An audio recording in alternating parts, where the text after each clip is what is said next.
भारत की कूटनीति के सामने ना अमेरिका की राजनीति काम आई और ना ही यूरोपीय देश की चाल काम आई, बल्कि अब भारत ने यूरोपीय देशों को उनकी चालबाजी और दोगलेपन पर ऐसा आईना दिखाया है कि यूरोप अब भारत के चरणों में लिपटा पड़ा है।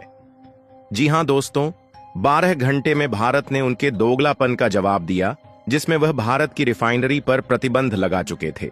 और उसके बाद बाजी ऐसी पलटी कि रिपोर्ट्स आ रही हैं कि यूरोपीय यूनियन के जो एनवाय है, उनका सीधा सीधा कहना है कि हमने भारत के इंपोर्ट और भारत के द्वारा हो रही ग्लोबल सप्लाई चेन को डिस्टर्ब करने के लिए ऐसा बिल्कुल भी नहीं किया।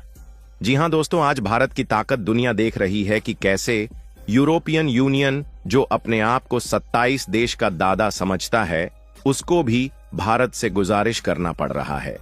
तो आखिरकार भारत ने ऐसा क्या कुछ किया जिसके बाद यूरोपीय यूनियन भारत के सामने माफी मांग रहा है? यह सारी जानकारियां इस वीडियो में समझते हैं, लेकिन आगे बढ़ने से पहले इस वीडियो को लाइक करके चैनल को सब्सक्राइब जरूर कर लीजिए, क्योंकि आपके लिए तो 1 सेकंड का काम है, लेकिन इससे हमारी काफी बड़ी मदद होती है।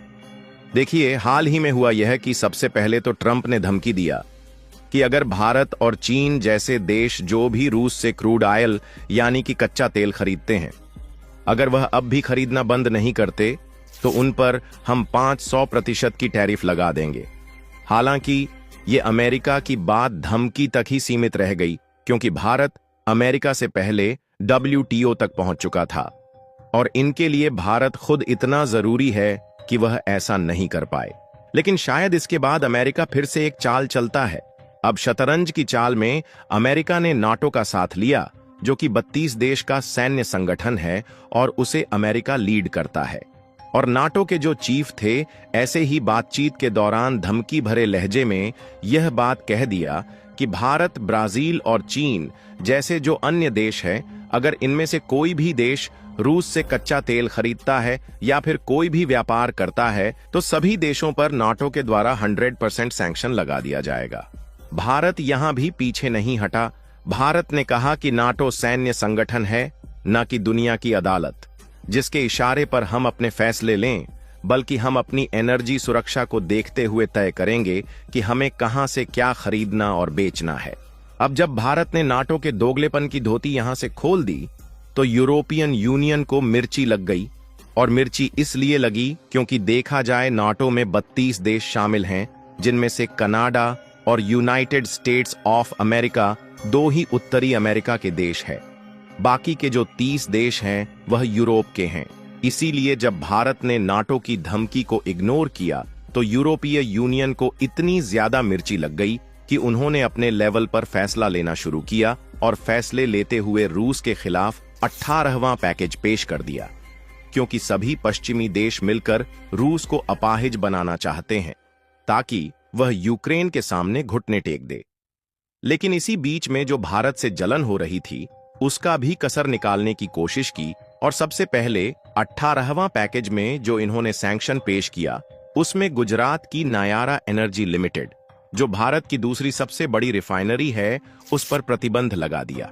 और इन्होंने भारत में मौजूद जब रूस की रिफाइनरी पर सैंक्शन लगाया, तो भारत ने भी एक बहुत बड़ा मौका तलाशा कि पहली बात तो जो भारत में रिफाइंड क्रूड ऑयल था, भारत से सस्ते दामों में खरीदकर खुद यूरोप ने फायदा उठाया, और दूसरी बात ये कि यह डायरेक्टली रूस से लिक्विफाइड नेचुरल गैस भी इंपोर्ट कर रहे हैं। और अमेरिका में खुद टाइटेनियम वाली रूस की कई कंपनी काम कर रही है और इनका भारी भरकम इन्वेस्टमेंट है। इसलिए भारत के विदेश मंत्रालय इन्हें पाखंडी बताते हुए उनकी नीतियों को दोहरा मापदंड बताया, तो उसके बाद यूरोपीय यूनियन की बुद्धि ठिकाने लग गई। इसके बाद ये भारत के कदमों में सफाई देने के लिए लिपटे पड़े हैं और खबर आ रही है कि यूरोपीय यूनियन के एनवॉय ने भारत को लेकर इस पर सफाई दिया है। जहां रिपोर्ट की माने तो उन्होंने अपने क्लैरिफिकेशन में इंडिया से कहा कि हमने यह प्रतिबंध सिर्फ रूस के खिलाफ लगाया है और हमने भारत को बिल्कुल भी टारगेट नहीं किया है, जिससे ग्लोबल सप्लाई और भारत की खरीदारी को बिल्कुल भी इंपैक्ट नहीं करेगा। और जी बिजनेस की रिपोर्ट देखा जाए तो इसमें तो इस बात को और भी क्लियरली बताया गया है कि हम भारत के इंपोर्ट को भी नहीं रोक रहे हैं। यानी कि उन्होंने डायरेक्टली तो इस बात को नहीं कहा लेकिन इनडायरेक्ट इनका इशारा कहीं ना कहीं भारत को यह बताने के लिए था कि हम आपको रूस से तेल खरीदने के लिए बिल्कुल भी मना नहीं कर रहे हैं। यानी कि देखा जाए तो पीठ पीछे भले यूरोपीय यूनियन आगे चलकर दोबारा से भारत के ऊपर छुरा घोंपने का काम करे, लेकिन भारत ने जिस तरीके से दोगलापन उनका दुनिया के सामने लाया है, ऐसे में उनकी हिम्मत नहीं है कि भारत को डायरेक्टली रोकने की हिमाकत करे। लेकिन अब सबसे बड़ा सवाल यह है कि क्या यूरोपीय यूनियन जो अपनी बातों से पलट रहा है, इसमें केवल भारत की धमकी ही काम आई है या फिर कोई और कूटनीति का खेल खेला गया है? तो इसके लिए मैं आपको बता दूं कि इसके पीछे एक ऐसी शतरंज की कूटनीति शामिल है जिसका लीडर कोई और नहीं बल्कि भारत है। जी हां दोस्तों, आज यूरोपीय यूनियन को भारत की जरूरत है, इसलिए अगर भारत उनकी धमकी से डर जाता तब तो अलग बात थी, लेकिन अगर भारत डटकर मुकाबला कर रहा है तो वह डायरेक्टली भारत के लिए बिना किसी सटीक कारण के मुसीबत खड़ी नहीं कर सकते, क्योंकि यूरोप की भारत पर डिपेंडेंसी विभिन्न क्षेत्रों में देखने को मिलती है, खासकर आर्थिक, रणनीतिक और तकनीकी क्षेत्रों में। यूरोपीय कंपनियां भारत की आईटी कंपनियों जैसे टीसीएस, इन्फोसिस, विप्रो पर अपने तकनीकी कार्यों के लिए निर्भर हैं। साथ ही सबसे अहम बात यह भी है कि भारत दुनिया की फार्मेसी कहा जाता है और यूरोप को भारत ही किफायती और उच्च गुणवत्ता की दवाइयां एक्सपोर्ट करता है। और अगर भारत में अपनी कुछ हद तक ही दवाइयां का एक्सपोर्ट अगर यूरोप की ओर से दूसरी तरफ डायवर्ट कर दिया तो यूरोपीय देशों को उनकी नानी याद आ जाएगी, क्योंकि न सिर्फ फार्मास्यूटिकल दवाइयां बल्कि मेडिकल डिवाइसेस भी भारत यूरोप को देता है, जिसका इस्तेमाल वहां के सैनिक तक करते हैं। इसके अलावा भारत यूरोप को बड़ी मात्रा में कपड़े और रेडीमेड गारमेंट्स भेजता है।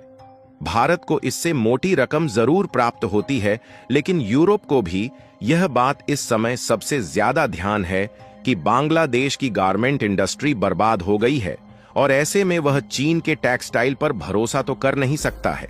ऐसे उनका सबसे बड़ा मददगार भारत ही बना है। और तो और यूरोप अब भारत को एक प्रमुख रणनीतिक साझेदार मानता है, खासकर चीन के बढ़ते प्रभाव को संतुलित करने के लिए। और अगर भारत में यूरोप के मार्केट से एक भी कदम पीछे खींचा तो चीन अपने घटिया सामानों की इस तरीके से डंपिंग करेगा कि यूरोप को अंत में भारत के सामने घुटने तक टेकना पड़ सकता है। और यही कारण है कि यूरोप भारत से फ्री ट्रेड एग्रीमेंट करने जा रहा है, ताकि भारत के सामान ड्यूटी फ्री यूरोप के मार्केट में एक्सपोर्ट हो पाए और चीन के घटिया सामानों की डंपिंग से छुटकारा मिल पाए। साथ ही यूरोपीय देशों जैसे फ्रांस के साथ भारत के रक्षा सौदे जैसे राफेल विमान हैं। इससे यूरोपीय रक्षा कंपनियां भारत पर आर्थिक रूप से निर्भर हो जाती हैं। और ऐसे में मोटा मोटा देखा जाए तो केवल इंपोर्ट और एक्सपोर्ट का आंकड़ा ही 124 बिलियन डॉलर को पार कर जाता है। यानी यूरोप को खुद जरूरत है, इसलिए वह भारत से दूरी नहीं बनाना चाहता। बाकी वैश्विक मंच पर भारत को जो पहचान मिल रही है, इसको लेकर आप क्या कहना चाहेंगे? अपनी राय कमेंट में जरूर बताएं और इस वीडियो को एक लाइक करके अपने मित्रों तक शेयर जरूर करें, ताकि उन्हें भी जानकारी मिल सके। इसी तरह और भी नॉलेजेबल वीडियो देखने के लिए चैनल को सब्सक्राइब करके बेल आइकन को ऑल पर जरूर सेलेक्ट करें। जय श्री राम।